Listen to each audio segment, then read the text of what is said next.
저에게 주시는 하나님의 말씀은 고린도전서 15장 20절로 34절의 말씀입니다. 고린도전서 15장 20절로 34절의 말씀 제가 여러분에게 봉독해 드리겠습니다. 그러나 이제 그리스도께서 죽은 자 가운데서 다시 살아나사 잠자는 자들의 첫 열매가 되셨도다. 사망이 한 사람으로 말미암았으니 죽은 자의 부활도 한 사람으로 말미암는도다.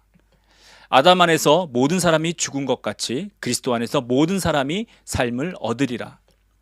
그러나 각각 자기 차례대로 되리니 먼저는 첫 열매인 그리스도요, 다음에는 그가 강림하실 때에 그리스도에게 속한 자요, 그 후에는 마지막이니 그가 모든 통치와 모든 권세와 능력을 멸하시고 나라를 아버지 하나님께 바칠 때라.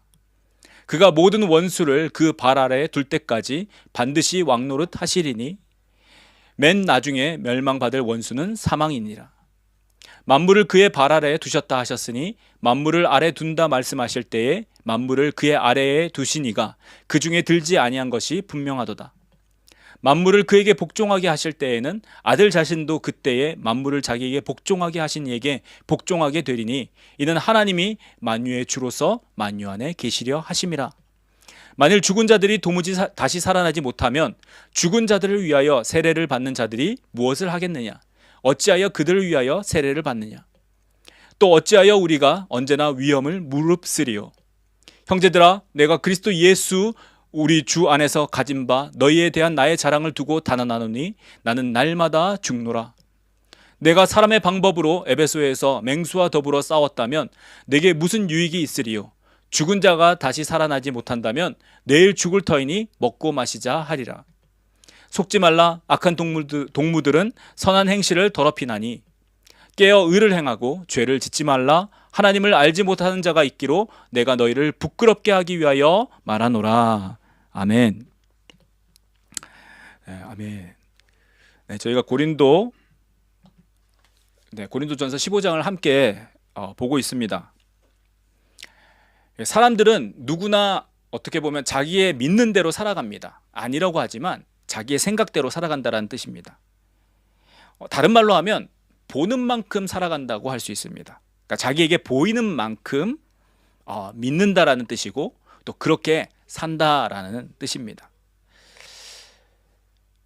세상에 보면 비저너리라고 불리는 사람들이 있습니다. 한국말로 비저너리 이렇게 하는데 비저너리. 네. 그러니까 비전을 가지고 사는 사람들이라는 뜻이겠죠. 네, 우리말로 굳이 풀면 한국말로 하면 선구자, 그러니까 foreseer, 그러니까 먼저 보는 사람 또는 비전을 갖고 있는 사람, 그러니까 비전대로 사는 사람을 가리키는 말입니다. 비저너리가 그렇다는 것이죠. 이 사람들은 다른 사람들과는 다른 시각을 가지고 있는 사람들이에요. 그러니까 다른 것을 보는 사람들이죠. 다른 사람들이 보지 못하는 무언가를 앞서서 보고 그리고 그것을 준비하며 또 다른 사람들에게 말해서 또 준비시키는 사람들입니다. 그러니까 이 사람들은 보는 것이 일반적인 사람들하고 다르다라는 것이에요.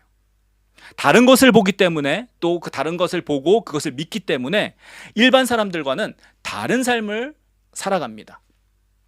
그리고 그렇게 살도록 다른 사람에게 전하는 사람들입니다. 이런 사람들이 비저너리라고 부르는 사람들이라는 것이죠. 어떤 면에서 저는 예수 믿는 사람은 모두가 이 비저너리가 되어야 한다고 믿습니다. 성경은 미래에 어떤 일이 일어날 것인지 말씀하고 있어요. 그러니까 in the future, 그죠? 미래에 어떤 일이 일어날 것이라고 말씀하고 있습니다. Bible tells you what is going to be happening in the future. 그러니까 무슨 일이 일어날 것인지 말하고 있다라는 거예요. 그리고 그것을 준비하라, be prepared 라고 말씀하고 있다는 거예요. 이와 같이 우리 예수 믿는 사람들, 그리스도인들은 성경에 기록된 것처럼, 성경에 써 있는 것처럼 말씀이 그대로 이루어질 것을 믿고 준비하며 또 그것을 사람들에게 말해서 준비시키는 사람들이다라는 것이죠. 그래서 예수 믿는 사람들은 비저너리가 되어야 합니다.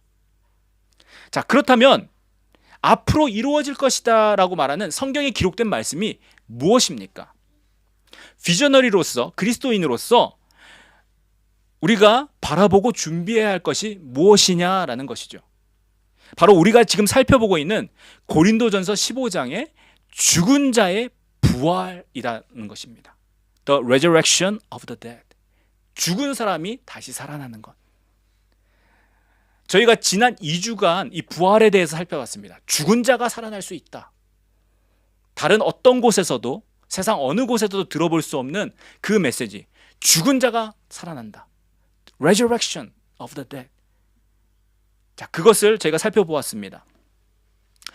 고린도 교회에는 이 부활에 대해서, resurrection에 대해서 믿지 않는 사람들이 있었다라는 것이에요. 예수를 믿는다고 하면서 교회에 다니는데, 또 교회에서 여러 가지 직분을 맡고 여러 가지 사역들을 하는데, 죽은 자가 다시 살아나는 부활에 대해서는 그런 게 어디 있어? 라고 믿지 않는 사람들이 있었다라는 것입니다. 바울은 이 사람들에 대해서 지금 이 고린도전서 15장을 쓴 것입니다. 자신이 전한 이 복음이, 내가 너에게 전해준 복음에 대해서 다시 설명하면서 이 복음에서 가장 중요한 부분이 부활이었다라고 바울은 설명하고 있어요. 복음은 예수 그리스도께서 성경대로 너희를 위해서 죽으신 것뿐만 아니라 또한 성경대로 다시 살아나셨다라고 내가 너에게 이 복음이라는 것을 전했다라는 겁니다.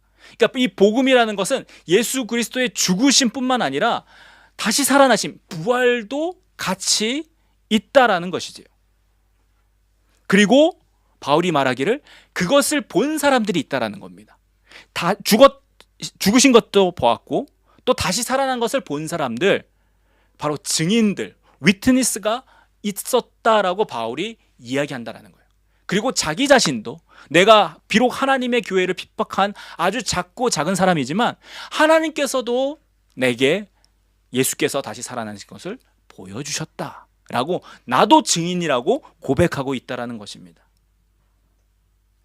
그러면서 이 죽은 자의 부활이 없다면, 만약 죽은 자의 부활이 없다면 그리스도도 다시 살지 못하셨을 것이요, 그리고 바울이 내가 너희에게 전한 이 복음도 헛것이고 너희의 믿음도 헛것이고, nothing이라는 뜻입니다. 헛것.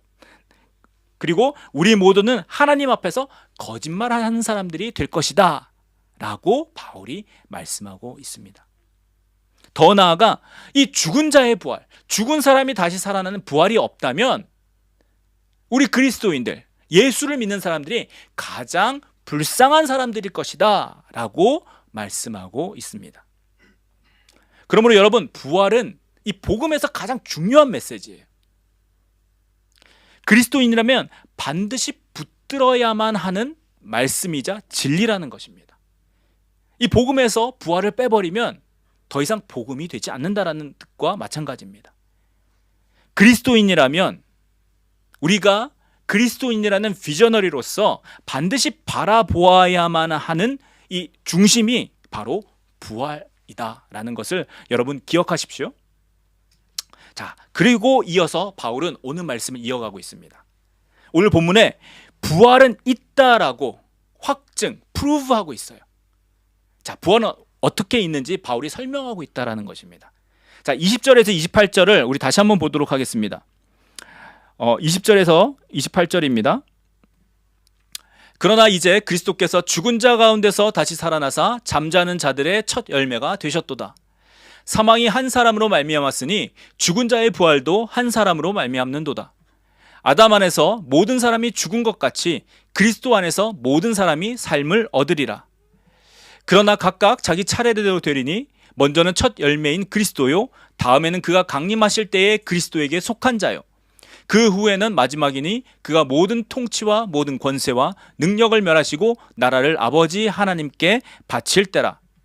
그가 모든 원수를 그 발 아래에 둘 때까지 반드시 왕노릇 하시리니 맨 나중에 멸망받을 원수는 사망이니라. 만물을 그의 발 아래에 두셨다 하셨으니 만물을 아래에 둔다 말씀하실 때에 만물을 그의 아래에 두시니가 그 중에 들지 아니한 것이 분명하도다. 만물을 그에게 복종하게 하실 때에는 아들 자신도 그때에 만물을 자기에게 복종하게 하신 이에게 복종하게 되리니 이는 하나님이 만유의 주로서 만유 안에 계시려 하심이라. 아멘.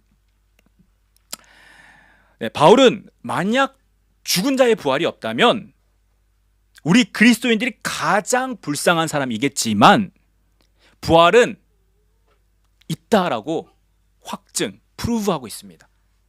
그 증거, 여러분 그냥 있다라고 이야기한 게 아니라 증거가 있다라는 거예요. 에비던스. 네. 그러니까 부활이 있다라는 증거, 그 에비던스를 바울이 제시하고 있다라는 것입니다. 보여주고 있는 거예요. 그 증거가 무엇이냐? 우리에게 죽은 자의 부활이 있다라는 그 증거, 그 에비던스가 무엇이냐? 그리스도의 부활이라고 말씀하고 있다라는 겁니다. 그리스도께서 부활하신 것이 죽은 사람들이 다 부활할 수 있다라는 것을 증거하는 에비던스, 증거가 된다라는 것이죠. 그리스도께서 죽은 자 가운데서 다시 살아나셔서 잠자는 자들을, 곧 죽은 자들의 첫 열매가 되셨도다라고 말씀하고 있습니다.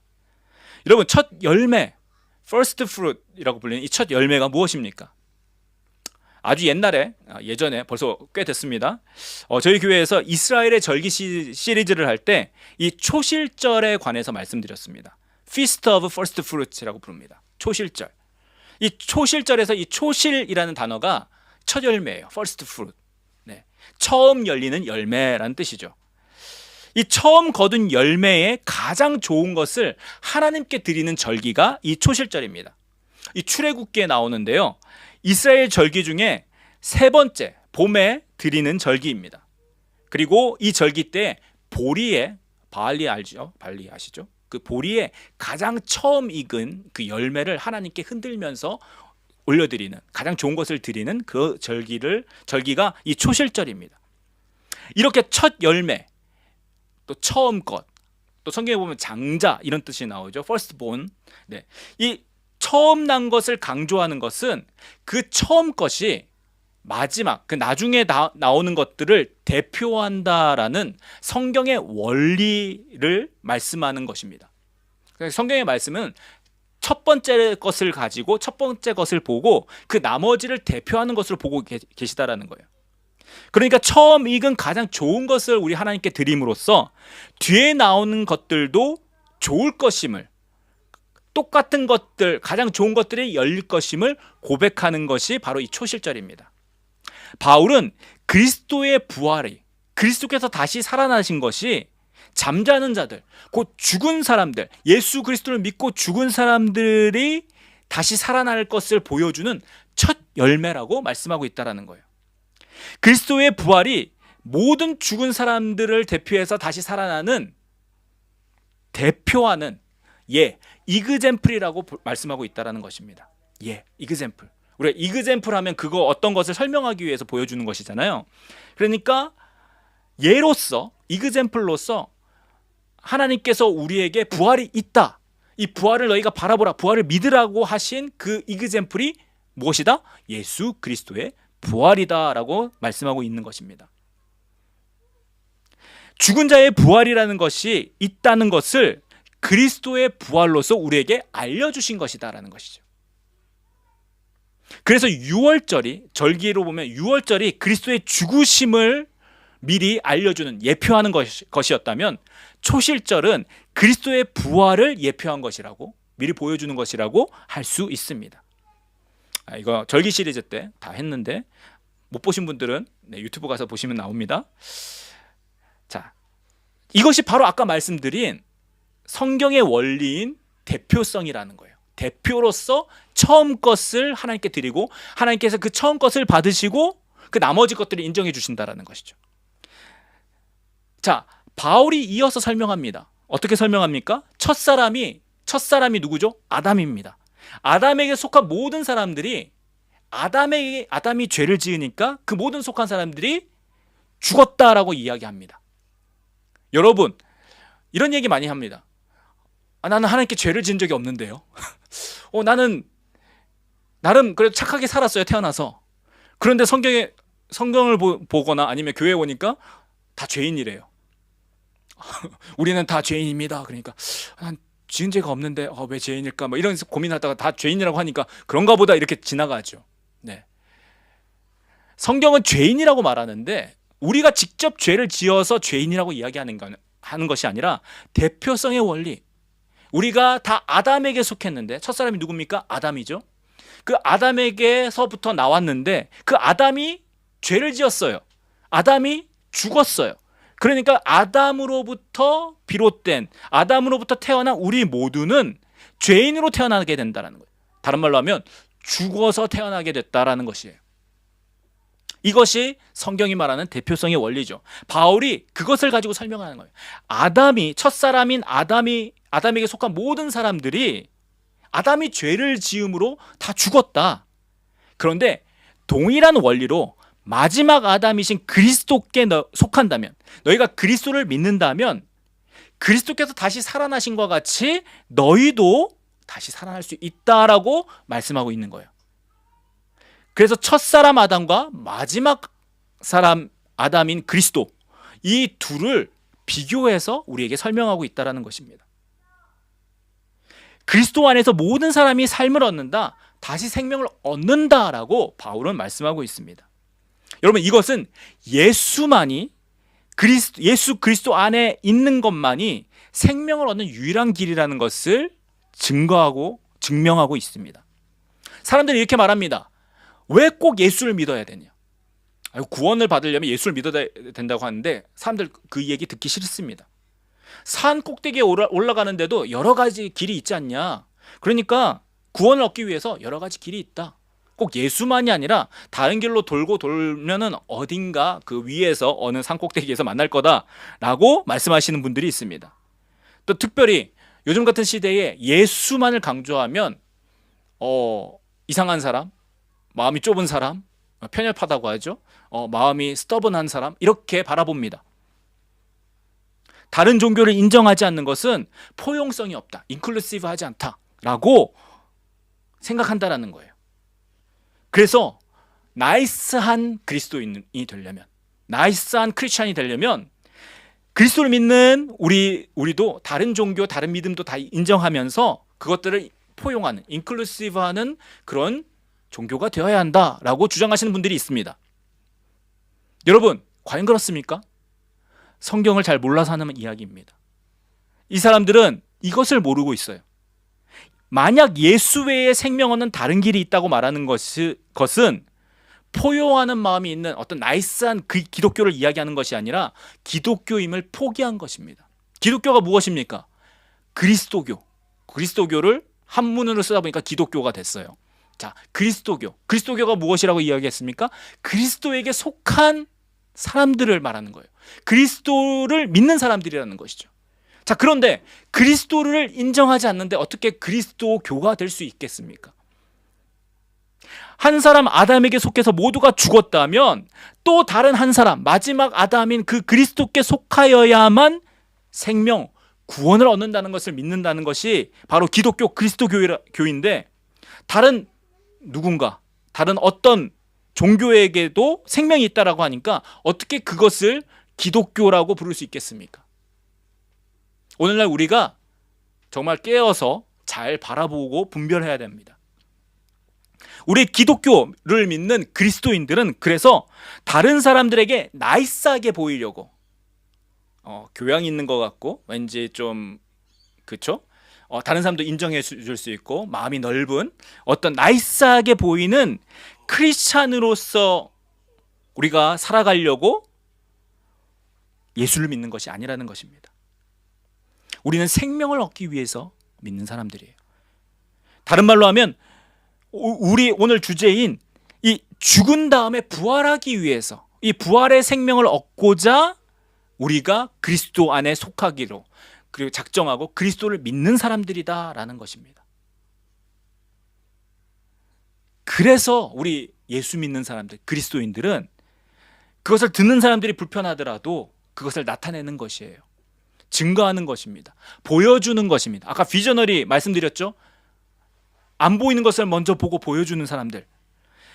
그리스도인들의 비저너리로서 다른 사람들이 못 보는 것을 이야기하는 이유가 여기 있다는 것입니다. 예수 그리스도만이 길이요 진리요 생명인데 그분 외에는 우리 하나님 아버지께 갈 방법이 없는데 그것을 이야기하는 사람들, 예수만이 구원이라고 말하는 사람들이 그리스도인들이 되어야 한다는 거예요. 만약 이것이 여러분에게 불편하다면, 지금 마음에 좀 불편하다면 우리는 우리 믿음을 다시 돌아보아야 합니다. 내가 과연 무엇을 붙들고 있는가?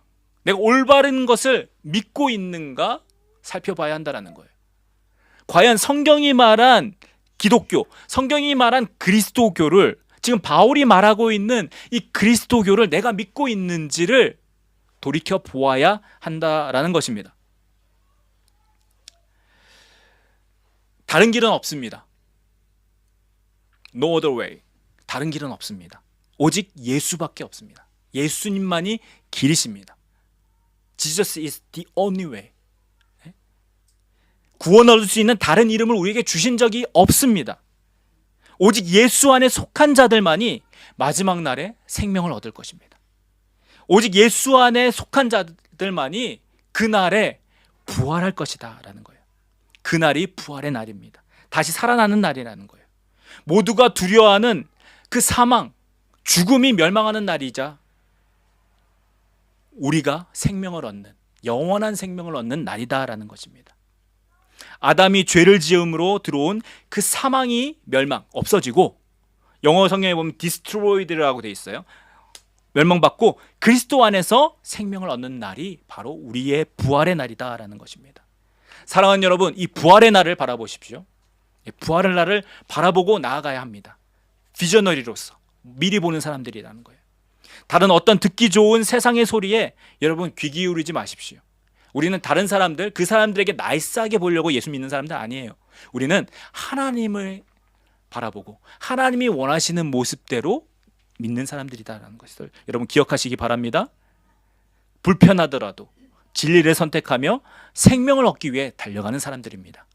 첫 열매 대신 그리스도의 부활을 믿음으로 그리스도께 속한 자로 이 부활을 향해서 날마다 살아나가는, 바라보는 그리스도인들, 그 비저너리가 되시기를 예수님의 이름으로 축복합니다.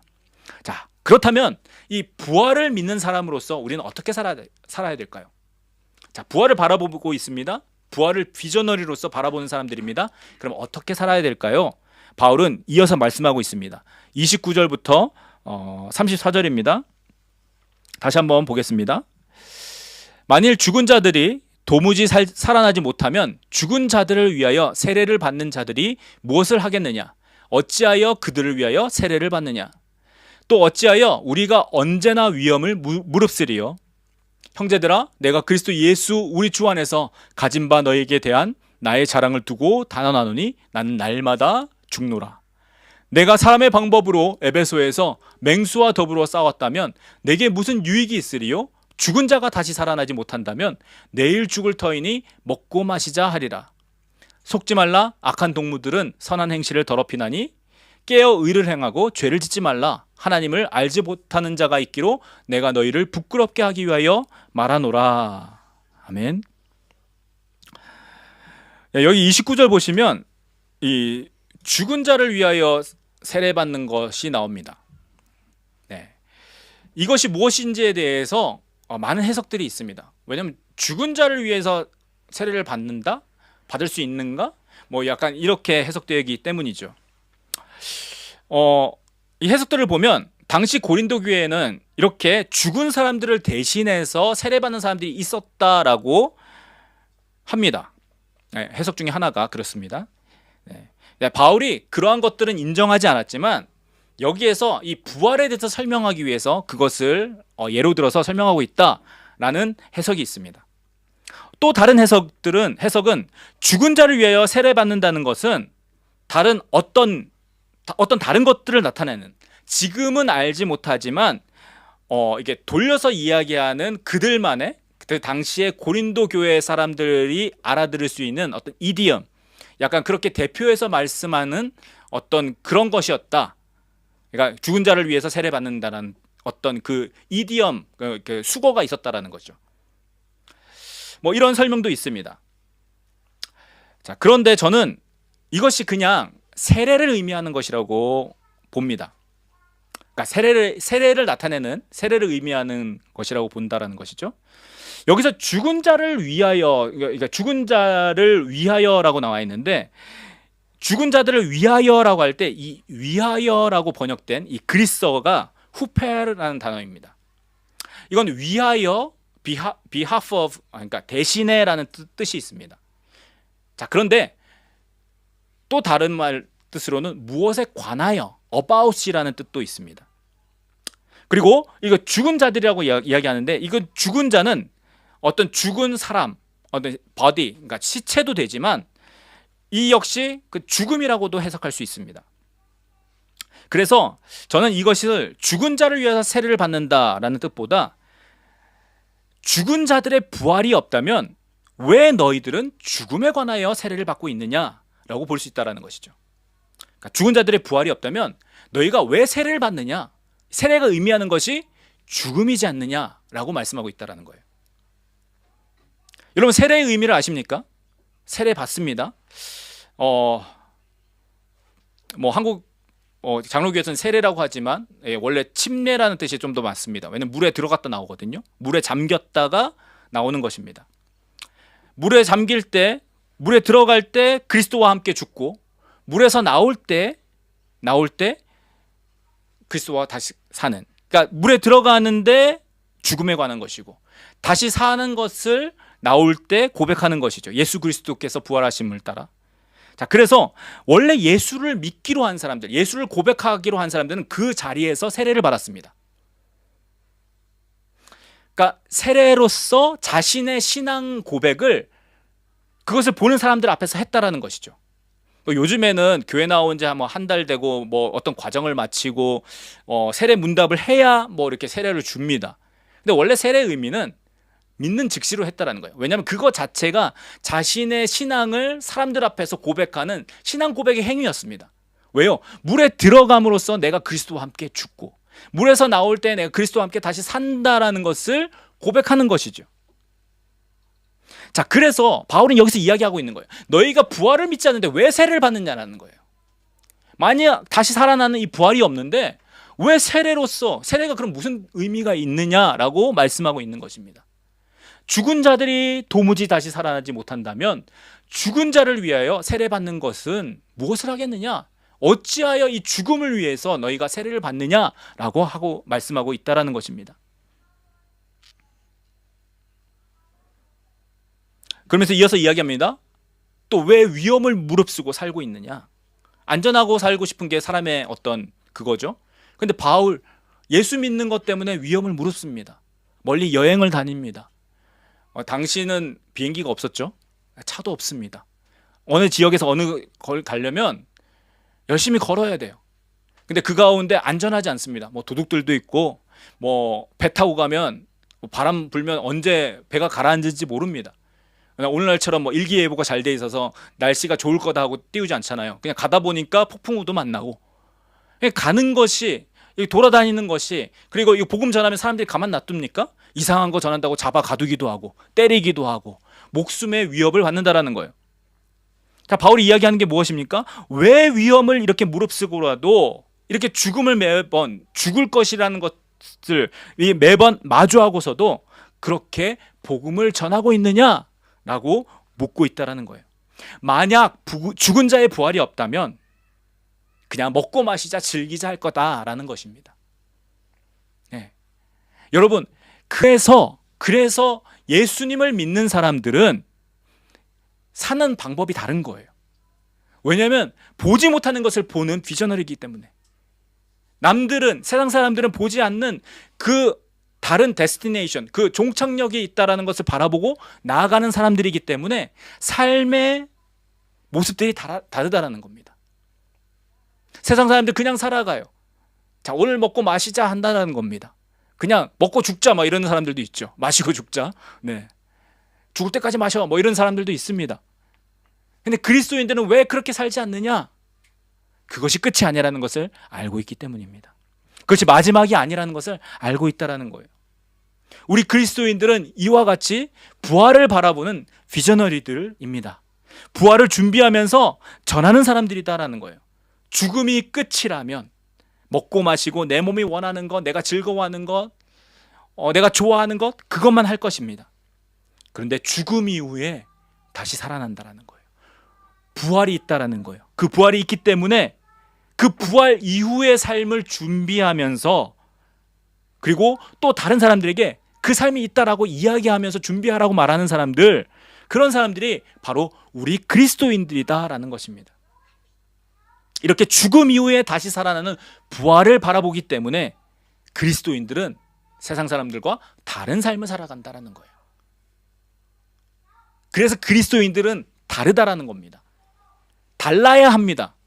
만약 여러분이 세상 가운데 있는데 세상 사람들하고 여러분이 예수를 믿는 그리스도인이라고 하면서 다른 것을 하나라도 찾지 못한다면 여러분 잘못 믿고 있는 겁니다. 뭔가 문제가 있다라는 거예요.